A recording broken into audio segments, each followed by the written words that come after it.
Hello, my beautiful carnivore people. I'm back from 7 days Spain with Dr. Chaffee, Dr. Pugh, Dr. Sophia Clemens, Phil Escott, Richard Smith, Ben Hunt, and so many more. So we spent a lot of days in Spain together at the monastery. Is it called monastery? I think so. So it was very interesting, and I just want to tell you my experience. So let's just dive into it. I arrived from Austria at around Saturday. So the first people who I saw when we were meeting up were Phil Escott, who's organizing with Ben Hunt the whole event, and Chaffee and Elle. And then I get to know some other people that I didn't know before. It was then become my personal favorite humans, Lucy and Emmy, and Phil's whole family. So, and Lydia, she organizes or helps organize a lot of things for Phil. So these were the first people I met. It was very nice to have that.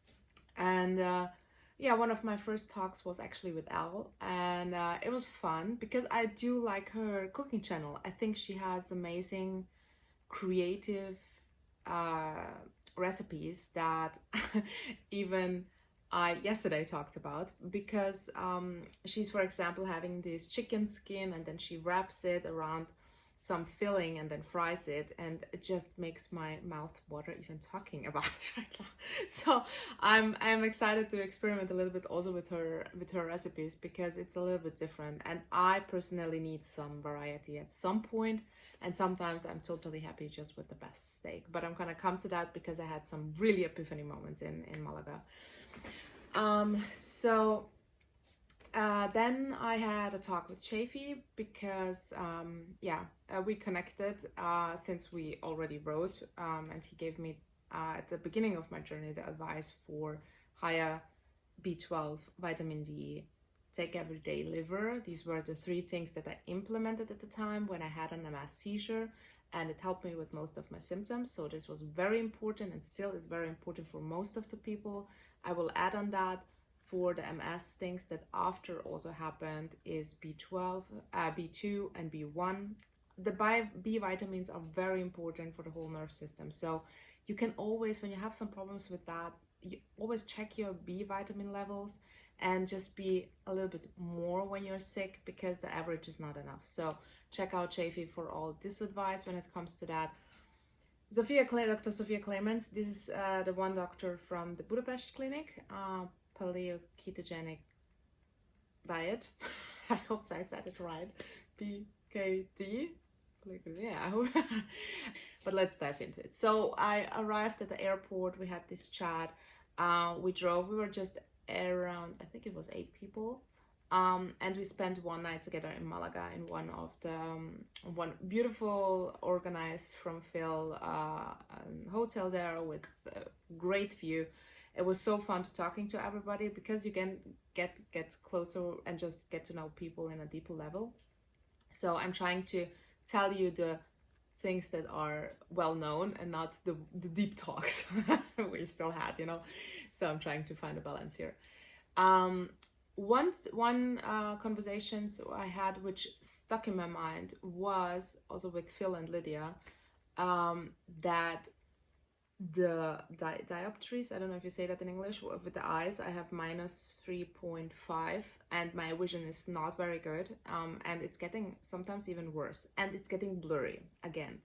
So at one point I had a cocoa allergy. I had used cocoa powder to make my own protein bars at some point. It was my little tweak, but and everybody was thinking I have a MS seizure, but it wasn't MS. It was just a cocoa powder. So when I cut out the cocoa powder, my eyes were fine again.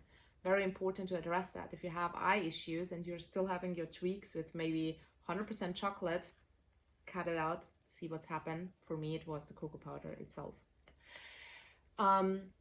So we talked about the eye thing, and Lydia pointed out to me, which I'm so thankful, that so many people on Carnivore reversed their problems with their eyes. Not when they had a surgery.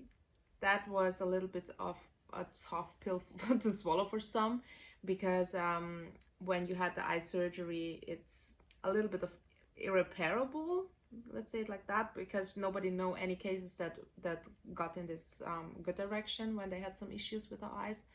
But if you never had an eye surgery and you have dioptries and see worse, it can get better. So I asked her, but how can I get better? Because in the end, even if I do get better, I don't see. And she gave me an amazing tip just to lower my dioptries in my lenses, to cut me down with how I see, so that my eyes get used to it, and at some point I maybe wouldn't need it, which is so freaking interesting. Even if it's not working for me or something, but I love that there is a possibility that it will work. So love that. So today I'm gonna just buy some dioptry lenses which are lower. So that was one of my favorite aha moments, which I really loved, and I didn't know that. And it makes a little bit maybe sense, because my eyes are getting worse again and it's getting blurry. But I never thought of that maybe my eyes are getting actually better, and maybe it's blurry because my dioptries are too high. I will experiment with that in the next couple of days, because it's just really, you know, when you wear glasses, you don't need them and you see everything blurry. That's how it feels. So let's see if there's something to it. Then Dr. Sarah Pugh arrived, which it's this one, her name is Superhuman something. I forgot your name, I'm so sorry. Sarah was one of my personal favorite people, really, my people, because the talks we had were just, she's like a supercomputer. She knows everything, really. Her mind is going in a completely different spectrum of this earth, which is so freaking interesting. And I love people like her, because I feel inspired. I feel just I just want to listen to her whole day talking about everything, you know. So she's really one of my favorite humans from the, I will call it retreat, because that's easier. It's called Big Fat Challenge, what they built up. So, but I'm gonna call it, because most people call it retreat. Then and that was funny, because I'm not gonna say who and what, but some people also arrived and so on, and so they had wine, and they were talking also about alcohol and having alcohol, some of the people there on the retreat. And that was one that was throwing me completely off, because my expectation was everyone is going to be salt water. Everyone is going to just drink water. It's so cool. You never be tempted to drink or something. And then suddenly so many people also at the retreat started drinking alcohol.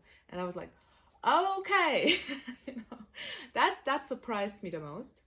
And also, when we had then dinner, we went to a steak restaurant, which was really cool. So when we were sitting there with a lot of people on the table, also some had then bread and fries and so on. So it was funny. And one of the most funniest thing was they delivered us free food, which is really bad always in restaurants when you have free food. And it looked so amazing. It looks like art, you know. There were shrimps, like shrimp cocktail, I would say, but you have these little bread thingies and then dipping sauce and so on. So everybody was just wanting to eat it, you know. Oh, we want to try it, it looks so good, oh my god, just one bite. So almost everybody on the table, almost everybody had then a little bit of that and a little bit of the sauce. So for everybody who's feeling bad about it and that they're, you know, not strict enough and everybody's so strict on the internet, blah, blah, blah, 1% of the carnivores are that strict. Beef, salt, water, no alcohol, no nothing, no never tasting even something, and you just, you know, 1%, okay? So the elite 1%, yes, they are existing, but the rest of the 99% is still doing an amazing job on carnivore and still doing something that they just enjoy and have fun. So please keep that in mind. Enjoy your journey. This is one of the most important things I can tell. So then next day we drove to the retreat and then we met all the other people. In total we were 67 people. We stayed there for 5 more additional days. And the good part is it's a very closed, you can think, monastery, closed retreat thing. So you're constantly around everybody. And you have basically 24/7 hours to talk to everybody, because we are eating together, we're spending time together in the pool, we're having some talks, not that much. It was just, you know, on the point with everything. It was just amazing because the way it was organized, mwah, chef's kiss. You have the carnivore food, you have twice a day to eat something, and so on. So we were just spending constantly time. And I'm thankful for my extrovert thing, because I got to know, I have my smart book somewhere. I wrote down all the people that I really had also talks and deeper talks to them about everything, not only nutrition. And it was about 45 of these people. So I just like to go to people, because the good part is there were no outsiders. So it was just us in the retreat. And then, you know, every person that just crosses my way is here for the carnivore. And I just introduced myself to basically everybody, just to get to people also to talk to me and to talk with them. Because one thing I learned, and I can really give you that advice, is that if you wait until somebody comes to you, you will regret it, because in the end you're just 5 days there. You have the chance to talk to people you will never talk to, because they're all around the world, completely different jobs and stuff that you maybe never would even consider connecting or finding some bits and pieces you just can enjoy together. So if you're not open and just go to the people and say hi and be brave, you in the end maybe will say hi, and then you will regret it that you didn't have the chance to spend some more time with it. And one thing that is also interesting, because it's like-minded, what do you say, that people in one group that are very similar to your own beliefs when it comes to the system, religion here and there, but most of the people actually I talk to, they still believe in God and these things. They also had other tweaks what they believed in, and also about the system and of course politics. These were a big topic, and there were nobody that judged somebody on that opinion, because everybody had similar opinions. So that was interesting to see, because in my life I don't have that. If I just say something like I don't like this or that person, they were just attacking me, like really attacking me. But then would you vote for this and this? I said, that's not what I said. I just said I don't like the vibe of this particular person. That's everything I said. So people are, when they're not having your same beliefs, it's really hard. So the first talks the next day was from Phil Escott, who organized that, and it was so amazing. Really, I was so impressed of his story and his pictures when he was younger and he was a yogi and had this long dreadlocks. It was so fun. I couldn't recognize him. I was really crazy. I just love his story. So if you don't know him, I really recommend you to watch some of his videos, because he has some really great insight, and he's more of a go with the flow guy when it comes to carnivore as well. So I think some of you maybe find inspiration in his story. And his whole family were there with kids, and I just loved them. These were my people that I love the energy of his wife and his kids, and I promised his son also that I will bring my son next year, because they're these are just people just want to just smush their cute faces. That's what I felt. So I'm just gonna cry, because that was really something that that made my heart warm, and he organized everything, and he was such a good person. Really. And Lydia and his whole family, they were just such amazing people. Really, really. I can address that. I'm so sorry, because that's something very rare, So so I loved his talk. Ben Hunt also had a talk. He's author, if you say that. He was writing books, and I found his talk one of the most funniest. So it was really funny to just listen to him. So then the next day we had talks from Sarah Started, so Dr. Sarah Pugh. I hope I'm pronouncing the name right. I'm so bad at pronouncing names, because I only know the first name, So Sarah, my superhuman, had also a talk about light. so some people ask a question, which was one of my biggest takeaways, is just to, even if you have the 8 hours sitting in a room, it's important to open the window because of the, I don't want to say anything wrong, I think it's a UV light and so on, so it comes inside and you need that and so on and so on. Also, what we talked about was the glasses and the lenses are also protecting you from the sun you need, actually. So this is why it's so stupid when you have eye issue problems. So back to the conversation with Lydia, I'm hopefully gonna, oh, that would be just my if this is possible, then this thing is magic. Also, something that I said, you know, carnivore is not a magic pill that somebody invented and you take it, you spend thousands of euros for it, and then it's a hoo and maybe it's working, maybe it's not working. Carnivore is something that is accessible to everyone. Everyone, you can have meat. Everyone can have meat. You can buy it wherever you want. There is no, these are influencer marketing gags, blah blah blah. This is just not it, you know. It's just really, you can just try it out. So yeah, Sarah and I had then a deep conversation about IT and AI, which was really fun because, you know, I work in IT and I work a lot also, and I worked also, my company was based on AI. So before ChatGPT was a thing, so my background about that is a little bit more, let's say it like that. And yeah, she picked my brain on that and I picked her brain on all the other stuff. So it was a fun exchange. And so then Sophia had a talk. Sophia's talk was also a little bit more about diabetes 1 and what they found out, and also the blood work of the patients and so on. So she had some statistics and stuff like that. For me, it's a little bit hard because it's not my native language. So for me, it's sometimes hard when people have an accent. That's one thing that I was struggling a lot also with Richard Smith, which I really loved his brain, but his Welsh accent was so tough for me to understand, which was such a pity sometimes.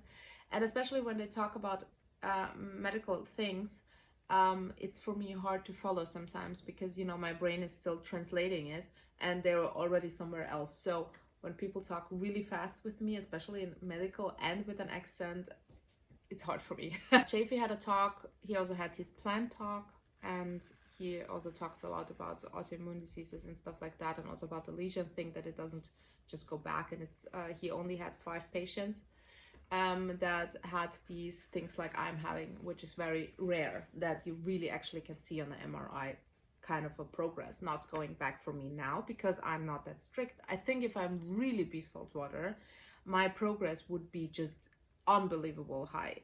I know that because I noticed that in my body. I will come to that. But for me, I'm mentally not there yet to be strict. Maybe I will never be there, who knows, because I love my little milk here and my little cheese there. Sometimes I'm just eating beef salt water because I love it. If the steak and the protein fat ratio is perfect, it makes me a superhuman. But we can address that. Yeah, in the last day, yeah, in between we also had some salsa, which I danced with my friend Anthony, which it was so much fun. It was so much fun, just having a little bit of fun as well, you know, just doing some funny things and just some movement. So that was cool. Also Al told me about, and she's gonna upload a recipe about that. It's gelatin papers you can use to make summer rolls, spring rolls, I think it was summer rolls, and then fry it, which is a very interesting idea. And that's what I say, you know, I love Al's channel just for the cooking part, because she has some really outgoing recipes that you don't even figure about to do that. So I'm really happy to watch her doing that, and hopefully at some point we'll be able to cook because I'm so bad at cooking.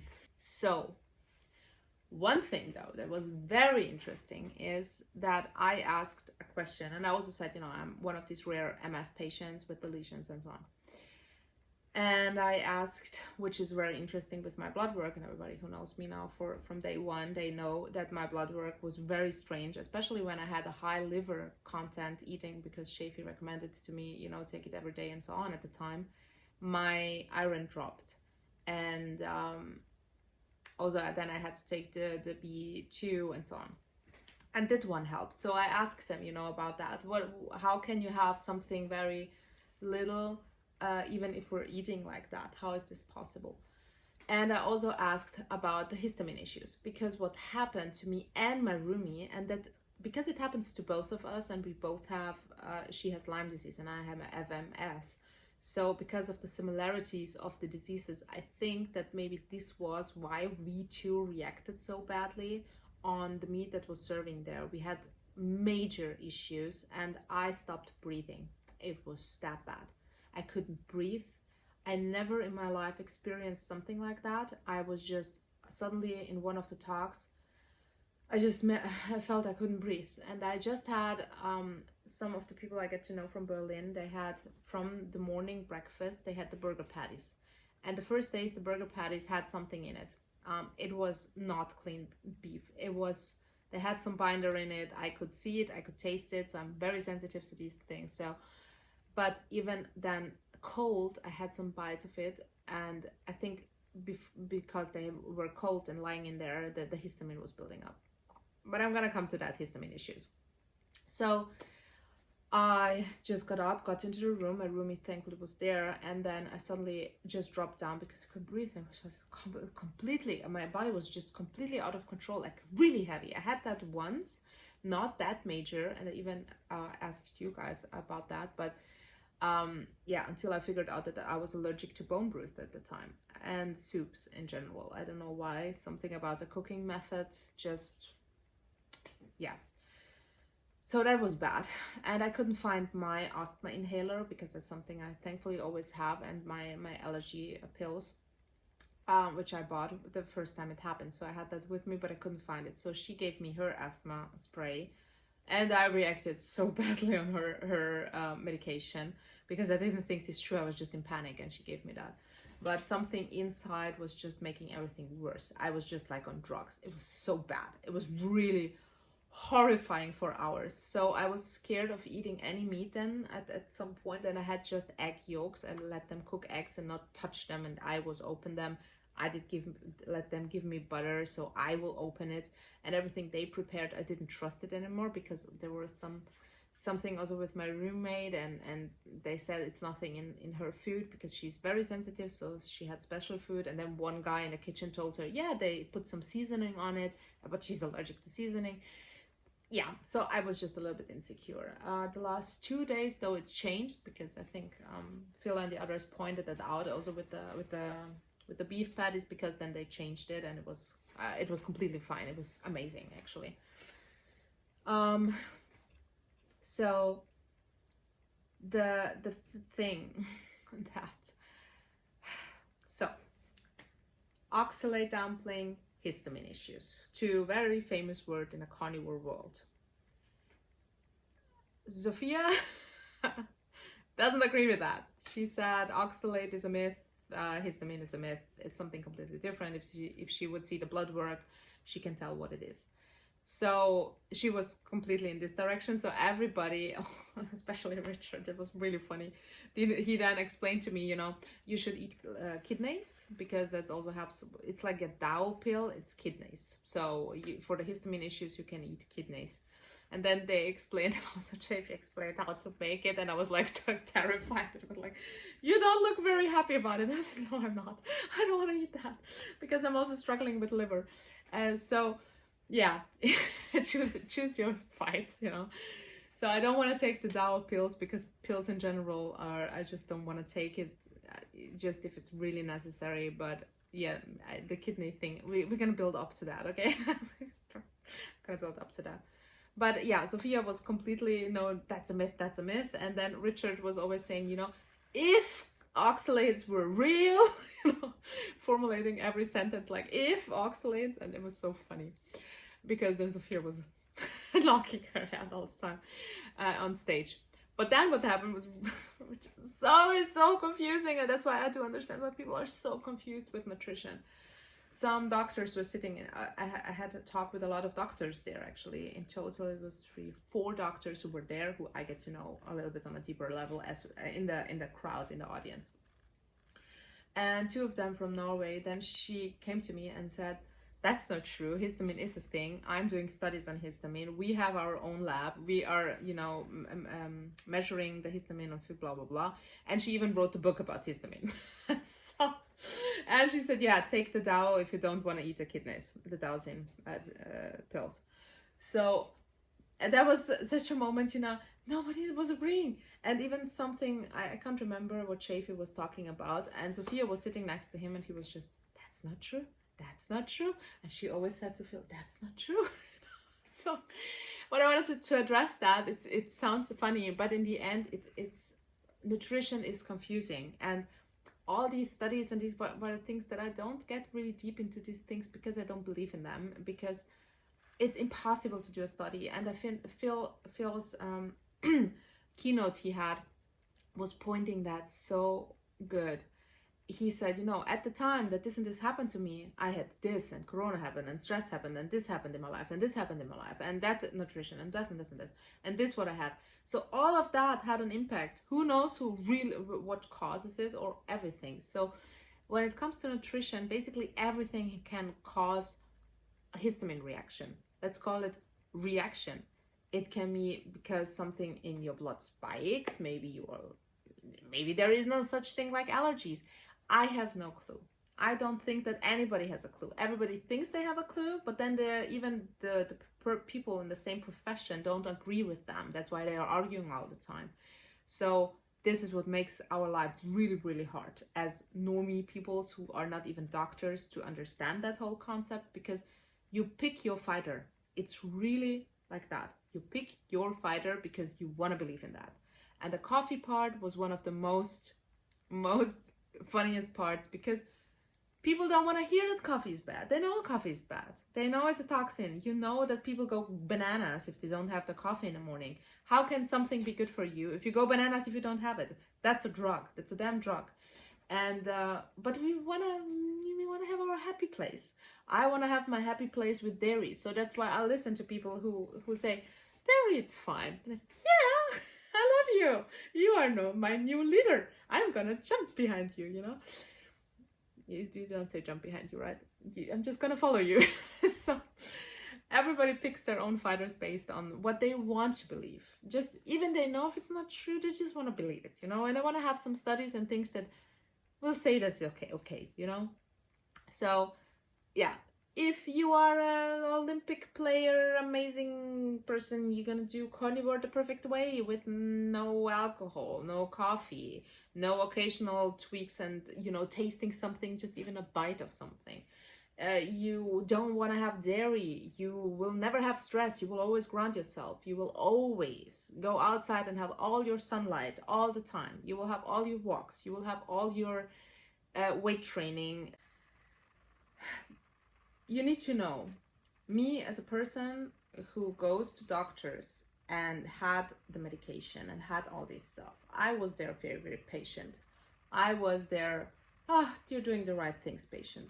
As soon as I got into this position that the medication that was left that I wasn't allergic to were cause the breast cancer and tumors as a risk, and I just asked for more time to think about it and not immediately have to decide that, they got bananas on me. They started yelling at me. They start saying to me that I'm gonna kill a kid in a car because when my legs stop working, I can kill a kid. And if I want to be a crippled mom to my son, they were going in this direction, which they know that will hurt the most. One thing that a mom hurts the most is something about children. And they were going in this direction, and that was raising all my red flags. And I'm happy that I'm an intelligent woman that just don't get involved in this crap and knows and can see through that bullshit manipulation. So, but I know that so many cons, and they were just feeling awful and bad and go home and then just take all the meds and do whatever they say to them. But as soon as somebody reacts that way, please notice that they're manipulating you, and just raise all your red flags, build a wall, and give you time and space to think about what happened. Why did they react that way? What is wrong with these people, you know? Because if somebody I didn't even say at the time, I'm knowing what I'm gonna do and being arrogant about it, and I'm gonna do that because that's gonna help me. That's not what I said. I honestly sat there, cried, and said, can I please think about it? and they start getting mad at me. So at that point, that was my I know that this is wrong. Something is very, very wrong, and this is the time when I turned to carnivore. So, and said just, I'm gonna experiment with it, I'm gonna see if it works. And as I said to her also later then, and said, please let me a half year try this out, this thing. I saw it, so many people, also so many people with MS see so much progress. Can I please try it for a half year? We have my MRI now. Half year later, we can do the damn MRI. If I'm wrong and it's still progressing like crazy, like every of my MRIs, 3, 6 months every year for 5 years, there were no stop, there were no getting better, because it's impossible. There is no chance that this will get better. So if the picture at some point just stops or gets better, or just some kind of not in a bad direction and it's growing like it used to, can I try it? And she told me, what are you thinking? We are not at the Marrakesh, like Morocco bazaar, and we are not negotiating this. You're gonna take damn meds. And I was like, you know, I know the medication probably now, the last one, will help me with my MS seizures, but I had major symptoms on every damn stupid medication, and I had major allergies on that. So if now there is a chance for me having tumors and breast cancer, I'm gonna spend the rest of my life taking this medication, feeling better on my MS, but always be in my head and scared if I had a little bit of a headache, if I have a little bit of a breast pain, that this might be the side effects of the medication. So why should I spend my life with that? I'd rather than, honestly, if everything goes wrong, I'd rather be in a damn wheelchair again and just crippled and you can't move my hands what happened, than to be scared all my life to have additional shitty things to happen to me that just makes you mad. And this is the, if you don't know Dr. Joe Dispenza's book about placebo, listen to it. Even if you just listen the first maybe 30 minutes or 20 minutes, it will just open your eyes why placebo is a thing, even really giving black and white results. Because if you're in your head that you're sick, you're gonna be sick. That I can tell you. Also, when I was little, I was convinced every time I had birthday that I'm gonna be sick. I was so convinced. I don't know why, because it will ruin my day. And oh my God, I'm gonna be sick. I'm gonna be sick. What are you talking about? You're not gonna be sick.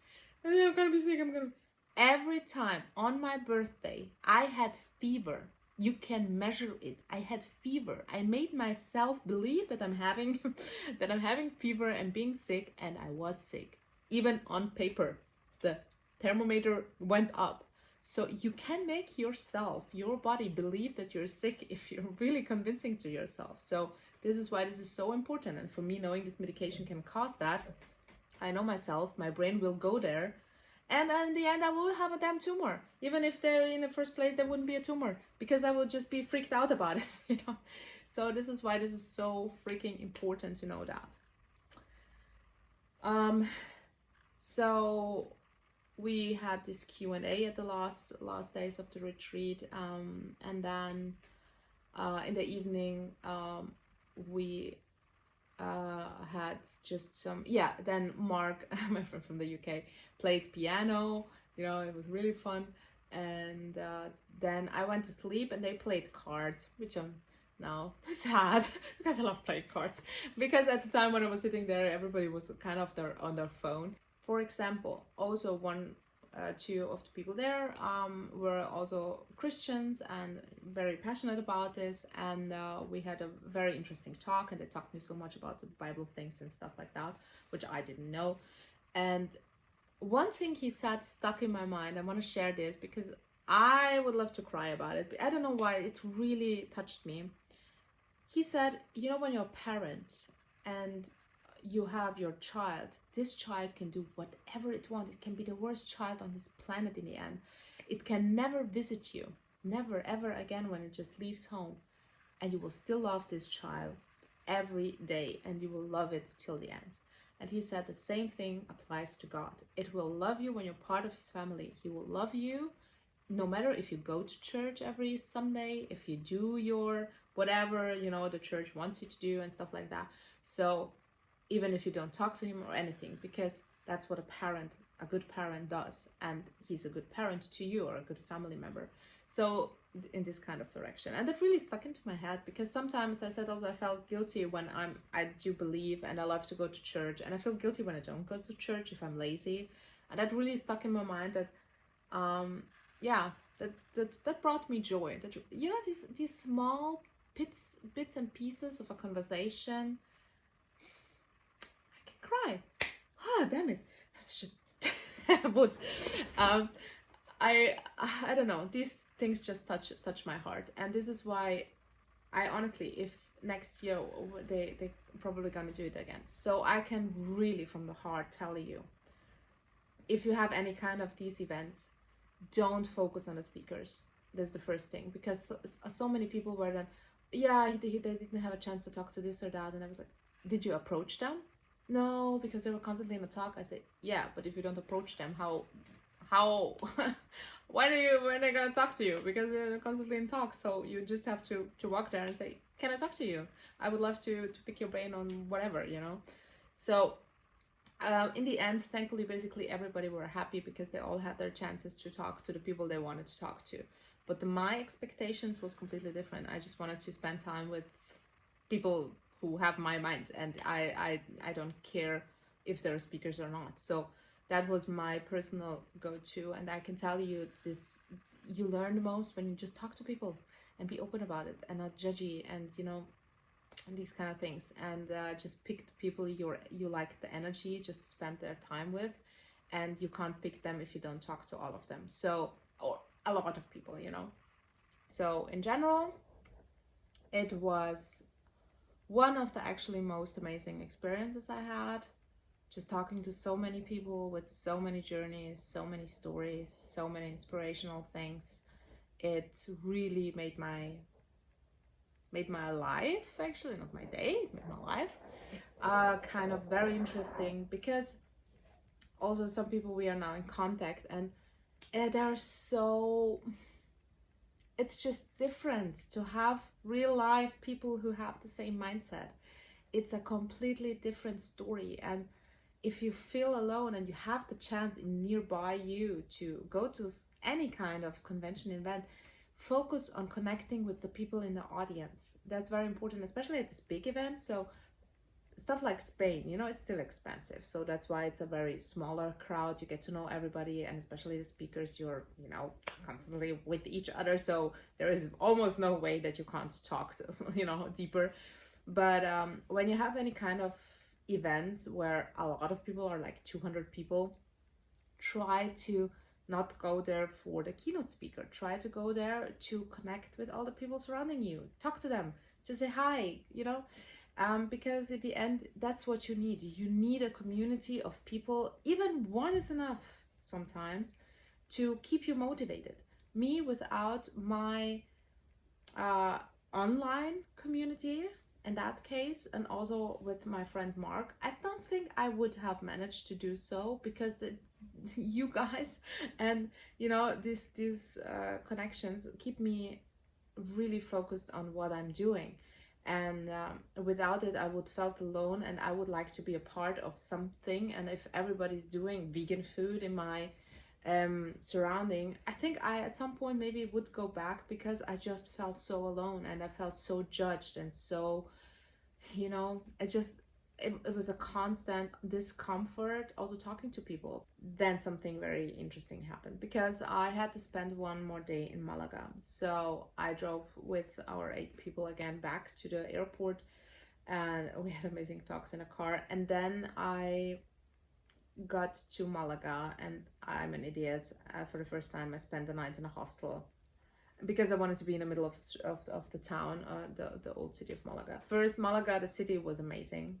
It was really kind of cool, and they had amazing trees which were so impressive, and I never experienced that. It was so cool. And I asked, and that was a funny part, I asked the receptionist for recommendation to eat steak, and she said, oh, I'm so sorry, I'm a vegetarian, but they were quite funny. I noticed in this restaurant they are led by an Argentinian guy, and he has like the best meat in town. I went there and I had a sirloin steak, 400 grams. It was 30 euros. It had this amazing fat crust. I ate this steak. I can't even express that. It was explosion of taste. Explosion. It tasted like caramel, and cream, and a dessert, and salty. It tasted everything at the same time. It was really a pure taste explosion. And after just 400 grams, I was still hungry. And one thing that Chaffee also always addresses is eat until you're full, and it doesn't take good. So I felt that I need more, and that my cravings will kick in if I don't eat enough. So 400 grams, and even me having breakfast, and I had a lot of breakfast. I had a burger patty, I had 4 egg yolks, I had butter, no, I didn't have butter that morning. And a lot of things as well on the plate. So I did have a major breakfast, and then at 12 I ate the 400 grams, and it was not enough because it was so good and I was just really starving. So I went through the city, and I didn't want to order another 400 gram steak. I don't know, I felt a little bit stupid. So I said, I'm going to come back in the evening and going to have another one. And so I got into the city, and that was the point when my cravings kicked in, because in the city, it was like, you're in Spain, it's like all these different kind of foods everyone was eating. It was so many people, it was just crazy, you know. I was like, oh no, what should I do? Should I go back and eat the steak? I didn't know what to do, because I just wanted to eat everything. And then I was so lucky, because there was a fish market, and in the fish market you have also the fruits and the vegetables and everything, but they also had these expensive hams, you know, which they're cutting out. And I love Spanish people, because they make it to go. They make it in this little, like this, you used to have popcorn in it, and they put a little bit of cheese and ham in it to go. That saved my life. Honestly, saved my life. You know what I mean. It was just unbelievable. It was so good. It cost €5. It was so worth it. It was that grab it, have it, go, walk, eat. And that's the issue, which I really realized, which most people have. It's the grab it, have it. Because most of the carnivore food, we are not there yet to have easily grab it, eat it, you know, when it's not highly processed stuff. But really have that, it's hard, because you can everywhere get sweets, popcorn, pastry, sandwiches, but where do you get something easily to go to steaky-ish thing? My roommate at the retreat had these amazing tasting dry just beef salt from the UK. It tasted so incredibly good, and I wish I can have access to that, but I don't. They don't have it here. So, you know, the access part is what makes our life as carnivores sometimes very, very hard, because I was just crazy. I just wanted to eat more and more steaks. Even if there was a steak to go, I would just grab it and have it. And that's the issue a little bit with what we're struggling sometimes with. So I had that, and then I had a matcha, because my cravings kicked in. I just wanted to eat everything. So I had a matcha latte, which was the best decision I made at the time, because it stopped me from cravings. But I'm gonna come to the milk part. So then at the evening I got back, and I had another 400 grams. So I had 1 kg of meat at that day, because I was just, because of the retreat, I had the issues, and I had the egg yolks all the time. So I was craving meat. I was craving so much red, good meat, you know, at the time, because I just couldn't see any more burger patties and all the other stuff. I was a little bit more careful, because I'm really picky with my food, and I hate lamb when it's not like basically raw, and just these one little things and how I made it. So I was struggling with the food in general, because I'm so picky and so allergic to so many things. So I was craving meat, and I had this steak, and they served it with potatoes and everything, and I just had one bite of the potato, and I was like, well, you know, no. I just didn't want to eat it anyway. But this is the part, you know, it's about, they looked so good, and it's not about eating them all, but having a little bit of a taste of something, if you really crave it, that's a different story than eating the whole thing, or, you know, eating a lot of it. So, but I hated it, so that was my luck. And then I had another steak, and then I had another matcha latte, because I was still starving. So I think my hormones was very, very out of balance, and also me not having the proper meat the day before and so on. I was just disbalanced. And the fun part, I felt like a super damn human. I walked for the first time in months over 25,000 steps with ease. I was happy. I was smiling to people outside. I was just wanted to jump and laugh like a crazy person. I was completely out of my mind. And that's when I, the first time, really realized what especially Chaffee and all the others said when they say, I feel like a superhuman. Because you can only, on carnivore, feel like a superhuman if you have the perfect ratio. I wouldn't say it's the only thing. For me, it's the only thing, so don't judge me. When you have the perfect ratio of meat and fat, which only comes from meat, and it's not added butter or added something, because this perfect ratio of meat and fat from the sirloin steak I had, and I had 1 kg of meat that day, that make me a damn freaking superhuman, because my brain was completely lightened up. My body was able to walk for the first time 25,000 steps again, because after the surgery I couldn't walk and I couldn't move my body, and I didn't walk. You see it in my thing. It's I didn't walk like the whole week, like nothing, and then I walked 25,000 steps. So I can't describe this feeling. If you never experienced that feeling on a carnivore diet, you need to switch your foods. And you don't have to have some expensive steak, but you need to have the perfect fat protein ratio that works for you. And I can tell you that because this is insanity. It's so different. I was 6 days eating carnivore food, also having a little bit cheese on my patties or some butter and so on and so on. I did never felt like a superhuman, and I felt actually very, I had some downers, a lot of downers actually from energy perspective. But that day, so I think this is one of the most important things to address, to have that perfect ratio, and just to have the beef fat and beef itself, just so if you can, I think if I would have access to that meat, or really have that every day like it was there, with ease, I can go beef salt water with ease, because that it tasted like a dessert and everything at the same time, you know. But you need to have enough of it, and I wouldn't crave anything else if I had like eaten over 1 kg at that day, just to feel satisfied and completely full. That's the limit. And that's why I always say, you know, eat until you really feel almost sick. That much you need to eat on carnivore, then you're done. So what happened in the evening was, what I realized, the milk that I had from the matcha was sticking my whole throat, like really being sticky, because that's what also milk does. It's just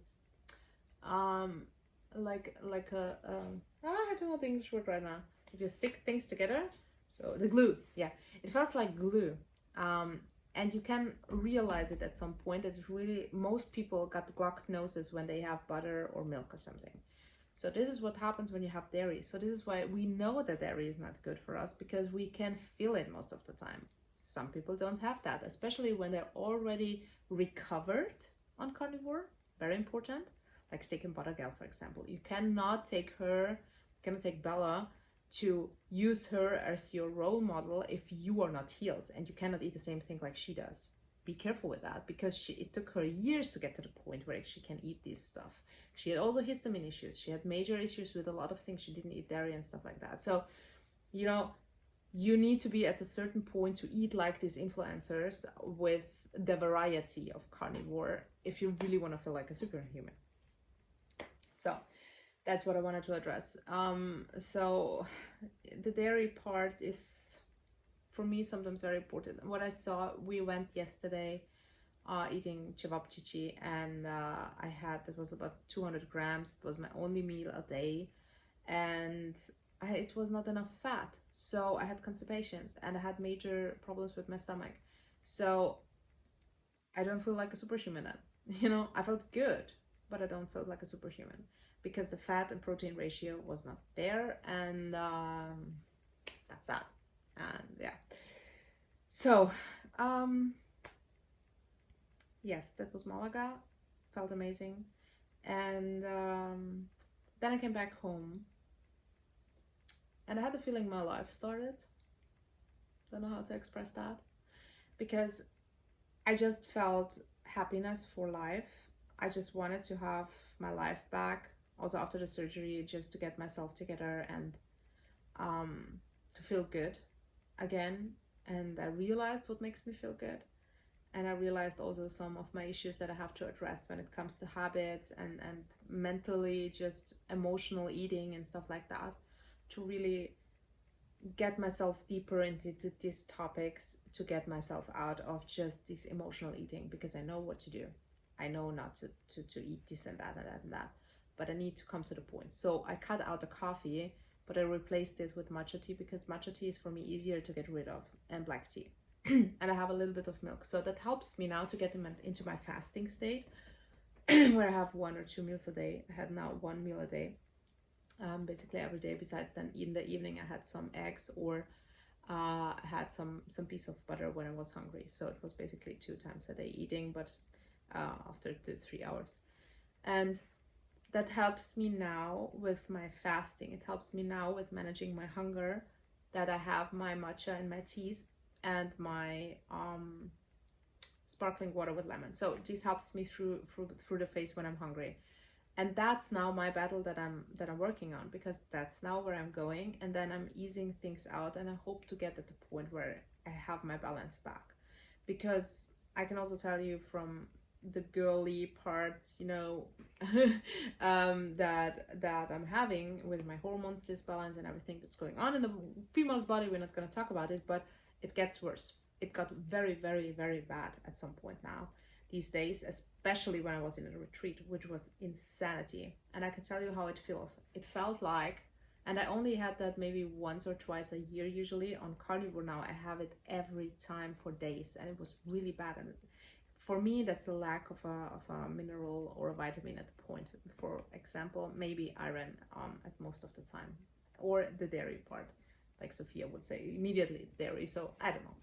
But it feels like a very creepy person is touching you inappropriately the whole time. And just imagine feeling like that for days. It's disgusting. You just want to puke, really. That's how awful you feel. It's so strange. It's such a strange feeling. So that's important to know. And to get that back again, I really need to get myself, back into the mindset of you know, exercising and everything, which I was just afraid also, because after the surgery I just couldn't move. So yeah, that was a little bit the things that I was addressing. But when I came home, I felt just passionate for life. Really, I felt passionate for life. And then I met up with my ex-boyfriend that I also talked about before, because we started talking again. And the reason why we ended up things in the first place was because he was there where I am now, and I wasn't. I was like this crazy vegan, oh my god, everybody should hold their hands and sing Kumbaya, and oh my god, nothing, everybody should be open to everything, and the system is not bad, we're gonna take all our drugs, and oh my god, the coronavirus and the vaccines at the time, and these kind of things. I was awful. I was an awful person from the perspective now. And looking back, I would be like, what the hell is wrong with you, girl? So that's the interesting part. Also being with him in contact 3 weeks, seeing my own progress and how I changed, and how the things made me mad that he was talking about. And now I'm so damn interested, because that's exactly what I think. That's exactly what I watched. That's exactly, you know, we share so much now, which we didn't. So I can also tell you that sometimes people come into your life, and it's not, they don't have the same mindset at that point in your life, but that can change. You can change. And whatever it is that you want to change at some point, it will be possible. So yeah, we ended up having the most amazing day together. And that's a fun part. He, 3 weeks ago, it was basically 3 weeks ago, we talked about the carnivore stuff and so on. So he said he did it once and he lost so many muscles, and you know, he was skeptical about it. So I started sending him all the interviews also from Chaffee and JT and so on.